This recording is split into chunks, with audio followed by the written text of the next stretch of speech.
Hello, cranberries.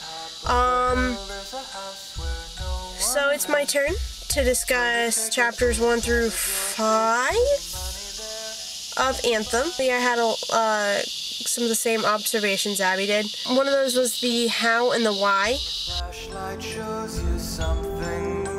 The repeating motif, I believe it was the walls were white and clean, and there were 100 beds. The walls were white and clean, and there were 100 beds. If you listen to it, there's a rhythm that isn't there in the rest of the book. The walls were white and clean, and there were 100 beds. It's a little bit of, it's a little snip of poetry in there, almost. I was kind of disappointed that it was only in there 3 times. I thought maybe it would go through, all the rest of the book. At the same time, though, you don't want to do that too much. Part of me thinks that it's going to come up later, because she did repeat it, and then she just dropped it. It's really good, though. It adds a sort of romance to the character's relation of his situation, not the situation itself, and certainly not of the walls or whatever, but it adds a certain romance to his perception of it. And I don't mean like Twilight or bad drugstore novel romance.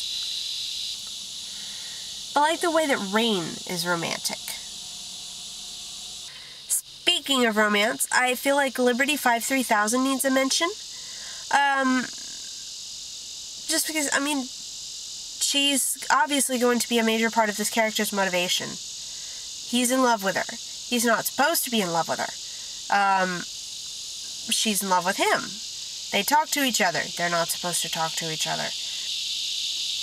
It's, just kind of bringing out the quote-unquote worst in him, or what society would think is the worst in him. I think she will be a major character and motivation later on. She might be the source of some kind of conflict. Not certain.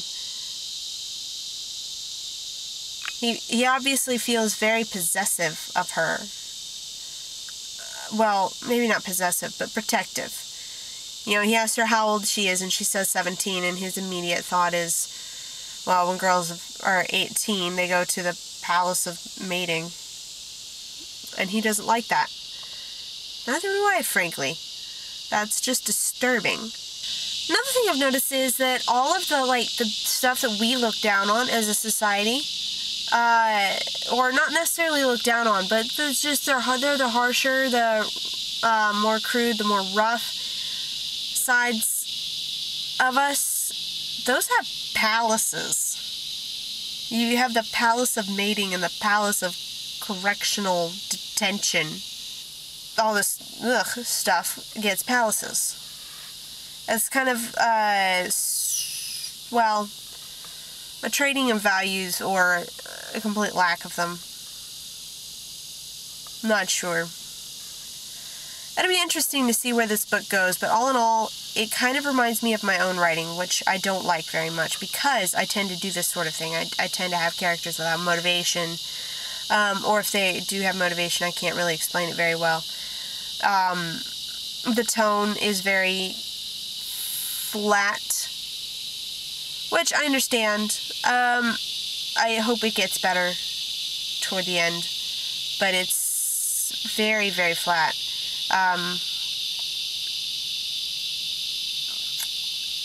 It just seems like this one certain mood of being a bit less than hopeful. It's not my favorite of books.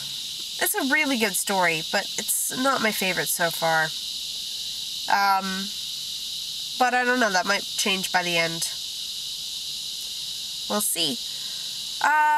Jazz, I guess I will see you on Monday with chapters 6 or 7, can't really tell, through 12.